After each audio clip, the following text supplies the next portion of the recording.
Hello, you wonderful people, and welcome to another episode of Centric. This being a show, we're talking about crime dramas that I watch. For today's episode, I'm going to talk about the latest episode of Blindspot. A lot of really interesting things went down in this episode, so let's break it down. Well, first and foremost, I like that this episode is a very, treasure hunting episode. I also love this whole situation with Ice Cream, which I completely forgot about Ice Cream, because I was like, oh yeah, the last time we saw him was obviously last season, but I didn't correlate it because I haven't seen season 4 since it originally aired. Regardless, the fact of the matter is, I like this whole situation with Ice Cream because it's kind of like this almost standoffish situation, and then Rich is the one who kind of goes in almost self-preservation mode. Oh, okay, let's not go down this route. And obviously he's willing to turn them in, to Madeleine. But it turns out because the reason why he wants the painting so much is because he owes them to someone else, and if he doesn't, and I love Rich is like, oh yeah, it's this dude if Andre the Giant and The Rock had a baby, and that baby had nothing but steroids or something for meals, and you pretty much get this monster. And it's like, well, it was like his name's Ilya, and it's like, well, the fact of the matter is, I'll get my eyes cut out, so that's why this is so important for Ice Cream. So now it is a situation where we do kind of have to work together, because also they will get something out of it too. There's communication system that Madeleine uses. It turns out Ice Cream's the one who made it, which I wouldn't have expected that, because I thought he would have, I don't know, just who he is. That seemed like something somewhat high tech, but basically he made it so he has backdoor access to it, so he knows exactly what Madeleine's up to. Even the fact that she's in contact with someone named Ivy Sin, so they're like, okay, they know that's legit. So it is a situation of all right, we kind of have to do this. Everyone's reluctant. I even love it's okay, they got us with these ankle monitors, got us tracking us like whales, and then he turns and he's like, I meant wolves. And part of me was like, did he say that specifically because is that just because it's because of and this might maybe because it was him trying not to be crass, in the sense that he thought maybe Zapata would have taken offense to it, because I think that's supposed to be kind of a an effed up way of when someone maybe he thought maybe Zapata might have taken it as him kind of maybe that's what he was referring to, or maybe he was just coming at it from an animalistic point of view of do the whole whale thing. I don't know how to interpret that. I interpreted it the first way, but maybe I completely misinterpreted it. Whatever the case may be. And it's a situation of it's we don't really have to do this, because we still have the video of what was it? He was basically referencing the whole thing between Ivy and Kurt from last episode. He said something specifically that Kurt was almost looking at him what the hell are you talking about? Because he framed it almost in it's almost like a kinky type of show between them last episode or whatever. But they still figure, all right, well, we have to do this. So Jane and Kurt go to, because they end up I like the kind of bouncing between ideas, because it's both Rich, Patterson, and Ice Cream are all about they're trying to go through the history of obviously these paintings were stolen back then. Eventually the FBI team was supposed to steal it, but Rich and Boston actually stole it. But then he pretended to sell them, but in actuality he hadn't sold them because he could sell them twice. So Boston ends up stealing them again, and he ended up selling them, and they're okay, so it has to be this guy must have it. But then Ice Cream's nah, it can't be him, he's going through a divorce right now, he got robbed recently, and then he thinks it was his wife. Oh, so obviously it's his wife that did it. It's nah, she didn't do it, he's just so blinded by rage. But it had to be the person who was his art restorer, and it turns out said art restorer was a former hitman. And so Jane and Kurt go visit him, and during because I thought it was such an interesting little tidbit, but sadly it ended with them having to kill him. And he's like, how'd you know it was me, the gardeners, how'd you know it was me? And then he dies. And I thought that was such an interesting thing. I was like, is that going to turn into something more? Yes and no. He thought he was the hot shit. He was no one's ever going to discover I'm this great thief or whatever, just almost but he's just the pride of as a thief, I guess, was wait, how'd you figure it out? So now it's a situation of now they have no clue as to where to go next, we have no idea where to look for the Gardner paintings. But then there's a video that was released upon his death, and now it's kind of made public. It's kind of almost like a One Piece type of situation with Goldie Rogers being like, I left everything I own in one piece. All the pirates around the world going to find it. It's basically like the criminal, well, it's actually the same thing because the pirates in that show like, I know, I'm sorry, I had to make an anime reference, sorry. It literally just came to my mind just now, but regardless. So other people are going after it too. So it's like, okay, so I thought it was interesting. Obviously, they're following the clues from the video. You got to listen to like, basically it ended up being like listening to the music, and like the way he like moves his body in the video is kind of tells you when what particular notes to listen to. And I love when it was all said and done though. Well, for one, it's like before that, like he was actually he prepared food for them. I was like, that's so interesting. He's kind of your captor, but he's kind of like also there. He's like, oh yeah, here's some food. You must be hangry. She's like, no, I don't want that. And Tasha's like, if she don't want it, I'll take it. And then Patterson's like, no, you don't, because of this. It's like some like infection or something she could have gotten. And then Ice Cream's like, oh, you're preggers. And just Patterson's like, I'm sorry, I shouldn't have said anything. I'm so sorry. And just now he knows. He's like, and a little Ice Cream be like, congratulations. Why didn't you tell me anything? You mean tell the dude that's holding them captive, threatening to turn them into the authorities and Madeleine? Tell that dude? You know, I love that. But nevertheless, I also love when Patterson's doing her thing, and he's just like, what is she doing? And Rich is like, no, just let her run for it, do her thing. And she's making noise and stuff like that. He's like, is she drunk? And it's just kind of like, no, but she figured it out. So Kurt and Jane got there in time to open the safe. Now, this led to an interesting conversation because for Jane, it's like, we shot him. It's like, yeah, but he was a for one, he was a killer and a criminal who was going to kill us. Yeah, but Jane's like, yeah, but we broke into his house. And I think it also stems from that place of like, it's not like we were coming at this from like, it's not like, oh, we announced ourselves as FBI agents and he tried to kill us. It's like, no, he would have every right to defend himself because it's not like we're law enforcement. So it's a thing of like, crossing that line. It's just kind of like, you asked me last episode, kind of, you know, basically asking if they were really on the right side of things. And now she's thinking like, well, maybe, like, am I really in the right position to tell you? Because he's like, wait, what? Because for her, it's a thing of like, can we really be objective? Because everything we've been through, like, we have blinders on when it comes to each other. So we can't be objective about like us in this whole regard. So I just thought that was such an interesting thing, because now she's thinking like, you know, here we are doing criminal stuff. Like, we broke into a criminal's house, we killed said criminal, and now we're stealing stuff from said criminal to give to another criminal. It's like, you know, it's almost a thing of like, we're so far off, you know, the path of like being, you know, good guys. And it led to this interesting conversation later on where it's a thing of like, you know, because it's like everything they're doing is, you know, to take down Madeleine so they can get back home and stuff like that. But she's like, we can't really keep using that as kind of an excuse. But for Kurt, it's like, but this isn't just about that anymore. He's like, I give anything just to kind of be able to, you know, do stuff with my daughter right now. But for him, it's like, this isn't just about us. He's like, I refuse. You know, this is kind of about the future is what he says, because he refuses to let his daughter grow up in a world where Madeleine Burke gets to like run things. So this isn't just about them anymore. This is much bigger. This, because like obviously her putting herself in a position of vice president, which I'm assuming that once in that position, she probably killed the president so she can become the next president. I feel like Madeleine's not just going to stop with the president's vice presidency. I'm sure she's going to go to the top. So, but you know, so it's about not wanting a world ruled by her, essentially, you know. So I just thought that was kind of an interesting like conversation. But they found some clues. They got, you know, tied up, or rather taped to chairs by other people coming to find clues. And I love Ice Cream being like, oh my God, how could they get tied up? Like, they're supposed to be good, they're supposed to be the best, how could they get tied up and stuff like that?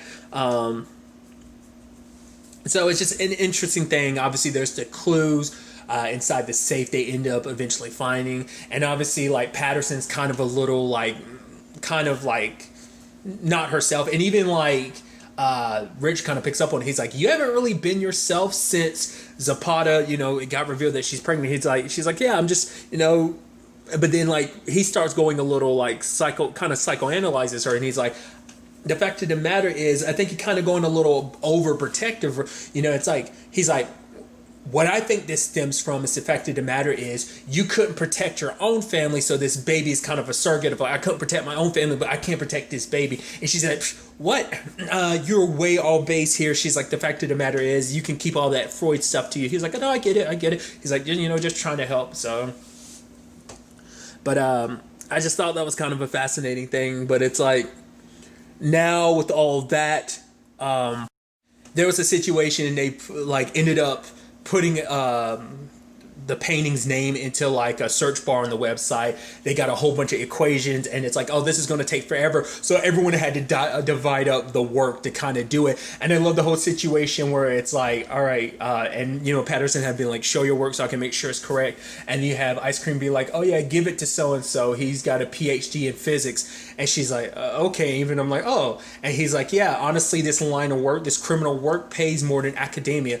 And then like Patterson's like, actually, that's super sad that like being a criminal pays more than having a PhD in physics. But luckily, they were able to kind of put all of this stuff in there, but it was kind of gibberish. But the fact of the matter is that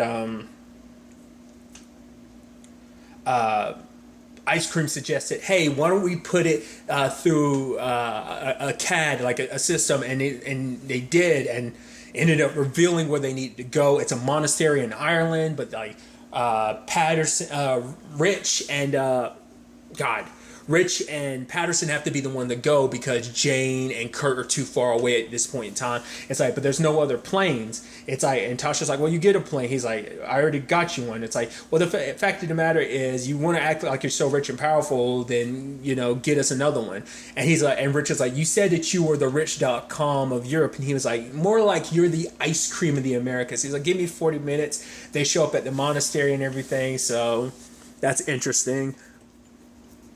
And I did like the fact is that Patterson admitted that Rich was right, you know, because for her, she felt like my dad's on the run because of me. She kind of felt powerless, but it's like, he's like, your dad is in a situation, not because of you. It's because he loves you, you know, he wanted to, you know, protect you. And in fact, you said your dad was tough, so he's going to be okay. So I just thought that was kind of like a neat moment. Once again, it's just like, that's one of the relationships I really love from this show, is like the whole relationship that has become Patterson and Rich. And obviously that relationship has just gotten stronger and stronger with every subsequent season, you know, ever since season 3. But nevertheless, do some more treasure hunting. Like, this definitely made me feel, once again, that especially, I mean, everything in totality, but definitely that kind of made me feel like, man, this feels like some National Treasure type of stuff. Granted, I've never seen the National Treasure movies. Not trying to say that was like, oh, I'm so prideful of like, oh, I've never seen it. It's like, no, I'm admitting I've just never seen them, so I feel weird referencing something I've never seen. Because Rich kind of goes like, oh, this is very Temple of Doomish. But it was interesting. I even loved that he's like, oh, it's like, oh yeah, the page is missing, so that must mean that we got to find something in the room that's missing. He's like, oh, this painting's got amputees. She's like, Rich, that's very insensitive. He's like, yeah, but it's got amputees. They're missing. She's like, yeah, I get it, but it's almost like it's still super rude of him. And he's like, you know, they go over, so they put the bookmark there, and it opens up a secret door. The paintings are there. Ilya shows up threatening to kill them. Rich refuses to put the gun down. And Ilya and his boy bounce with the paintings, but, you know, and Rich is just like, what did you do, Patterson? You literally this is like our only way to go down, take down Madeleine. It's like, those weren't the real paintings. Slices open, like, the sides of it, and it's like, this is, you know, Home Dude we're talking about. He would, you know, everything has always been layers to, like, it would never just be, the paints wouldn't be out in the open. They'd be kind of, you know, always clues hidden, you know. There's always red herrings everywhere, you know. And so, you know, she figured it out, and Rich is like, oh, I'm so glad you figured it out too. And she kind of gives him the stink eye, like, don't take away, like, I'm the one who figured it, you know. And so they return to victors. I even love they're kind of celebrating with Ice Cream and everything. It's like, granted, he's a bad guy, but I guess it's just that thing of kind of like, he's not as bad he could be, I guess. I don't know. So they're celebrating and everything, and he throws out the fact that he's celebrating that Ilya's dead, because it turns out him and his boy ran into the Irish cops, and they ended up killing him in a shootout. And he's like, he's kind of celebrating it, and even Jane's like, toasting the death of an enemy, you know, you should never toast someone's death, even if it was an enemy. He's like, you do you, I'm basically going to be doing me with this whole thing. And it's like, all right. So there's that celebration, but now there's a whole thing of like, okay, so he can sell the paintings and stuff like that, but it's like, or you could do the right thing. And even Rich is like, you really think he's going to be doing the right thing? He's cold and calculated, because he's like, he's going to take that 5 million for as a finder's fee versus the 200 mil he could get for selling them. But then Tasha puts a nice twist to it where it's like, you know, because his whole thing was like, oh, I want you to get me, what was it? He wanted to own something. I'm blanking. He was just like, oh, I don't want to just, Tesla. He's like, I don't want a Tesla. I want to own Tesla. Or you can get me in front of Time magazine. Tasha takes that and it's like, oh, you being the one who found these paintings that were lost for so long, you could be on Time magazine. You know what that means? Yeah, like book deal. Eventually that could get adapted into a movie. And he's like, Paul Rudd as Ice Cream. I thought was kind of interesting. And it made me pause it because I was like, when you look at the actor who plays Ice Cream, it's like, I could definitely see Paul Rudd playing, you know, he looks a little, you know, I'm sure that's also the extra joke to it, because he definitely looks a little bit, just his hair and his face a little bit kind of reminds you a little bit of Paul Rudd. I think personality-wise kind of fits too. So it's just like, all right, you know, so Ice Cream's like, okay, I'll do the right thing in this instance. So it's interesting that this whole thing didn't turn out to be just kind of a bad thing. It's like, hey, at the end of the day, they kind of were able to kind of do kind of a good thing, convince a criminal to do a good thing. So that was interesting. So he gives them access to Beaconer, the communications that Madeleine's using. So things kind of work out in that front. Now, what's the real interesting twist to this whole situation is like, well, they basically, whoever it is that's helping them put an article up that basically led them, that was connected to all this. It used an anagram of Madeleine's name, and it kind of told, like, after decoding it, it turns out it gave them more insight about what it is Madeleine's doing. What she's using, like, obviously more about the bomb structure, sure, but what chemical she's using. It turns out she's using Zip, and it's like, that was an interesting twist. I was like, holy shit, I wasn't expecting that. But I mean, it makes sense in the grand scheme of things. That drug has literally been in the centerfold of this entire show in many different regards. But the fact of the matter is, it's like, that's going to make a large chunk of people forget who they are. So it isn't about killing them, it's about making them forget who they are, which I'm like, I'm wondering, like, how will that benefit you in the long run?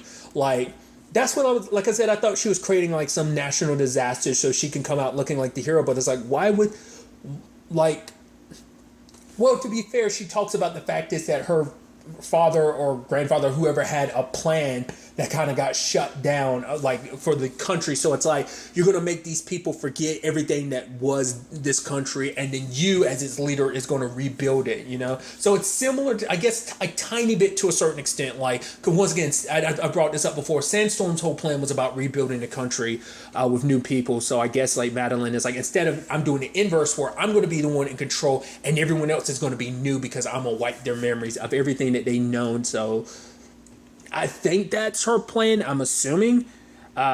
Seems very, once again, I've said this about Madeleine since last season. She's definitely the most supervillain character in the show.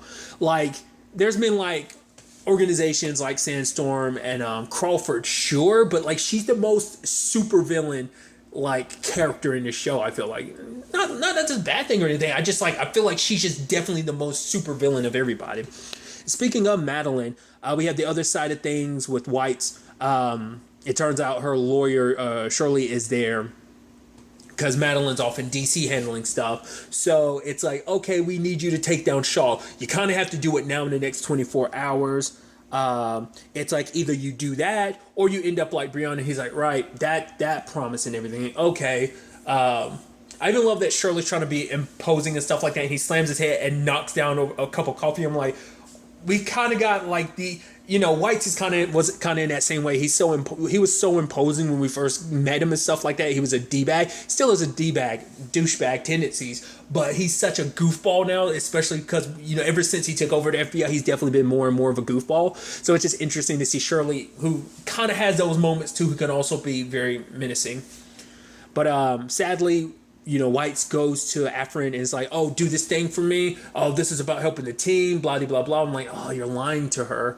But it turns out, because she's like, oh, you want me to move this money from this account to Shaw's account? He's like, yeah, this is about her funding the operation, the resistance and stuff like that. Well, it turns out, like, it's like, wait, this is money from something else.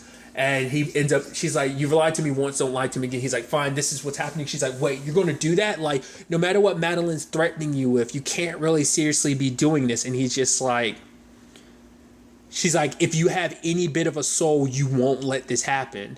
And obviously, like, the whole point was to kind of, and even she was like, are you going to, like, confront her with this or something like that? And he was like, actually, yeah, you're actually smarter than you look. Which was such a heavy-ass backhanded compliment. But the fact of the matter is, when Weitz does actually meet Shaw face-to-face, and she's like, oh my god, like, the stuff that, ever since, at that, you kind of put what you're fighting for out there, and he's like, oh, like, no one usually talks about the work I do outside of the work. She's like, well, you got notice from me. She's like, I'd love for you, to be a part of this organization that helps adolescent children and stuff like that. And he's just like, of course you do.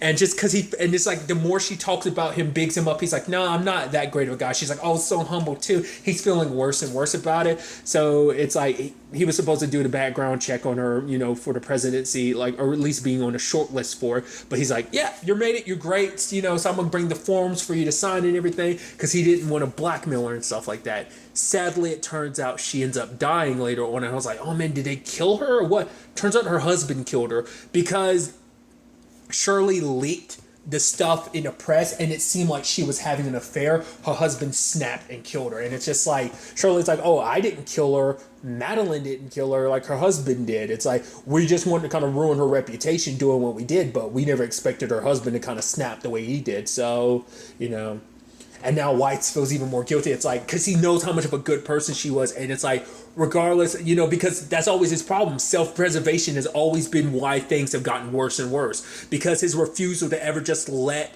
Madeleine take him down, because of his need to self-preserve, it's created these terrible situations. And even Afrin's not really kind of giving him necessarily the time of day. Because for him, it's like, if we died, there'll be no one else in this building to help the team. So it's like, yes, it sucks that she died, but we're still alive to kind of help the team when the time comes. But it's just like, at the end of the day, it comes down to, are you willing to live with yourself? I think when it's all said and done, just kind of throwing out as a very early prediction, I think Weitz is going to die at the end of the show. I think he's going to sacrifice himself to take down Madeleine, or he's going to sacrifice himself in some shape or form. Because also, once again, you can't forget the fact of the matter is, the director of the FBI never survives. Literally, the only one that survived is What's-Her-Face, who's locked up right now. But literally everyone else that's ever taken that position has died. So I think Weitz is going to be, it's probably going to be very true, because probably when it's all said and done, Madeleine's going to kick the bucket, so it's Weitz. So that's what I'm thinking. Especially because for him, it's going to be like, this is going to be my redemption for all the terrible stuff that I've done. So much I've let slide, especially when it comes to Madeleine. So it's probably going to be his redemption. Because now he's probably definitely going to be heavily on the redemption arc. He's going to, not be so scared about, like, putting himself in danger. Once again, he's making these excuses like, oh, we need to be here to be the resistance to help the team when they need us. It's like, once again, it's just pure self-preservation, which no one can necessarily blame me, because humans are all about self-preservation, sadly. You know what I mean? It's kind of, not sadly, but it's just kind of in us. Animals have that as well. So, obviously, regardless, it sets up a very interesting situation. Obviously, it kind of puts him and a friend on opposite sides of this whole situation. So I'm curious to see if there's going to be any bridging that gap anymore, and also learning about what the hell, like I said, I've thrown out what I believe the whole Zip thing might be about, but I'm curious to find out whether or not that's the case, if that really how Madeleine views the whole situation. So it's going to be really interesting to see where ultimately all of this ends up taking us going forward into the next episode. But really, that's all I want to talk about. Till the next time we meet, be happy, be safe, live life to the fullest, and enjoy it. Good day and goodbye.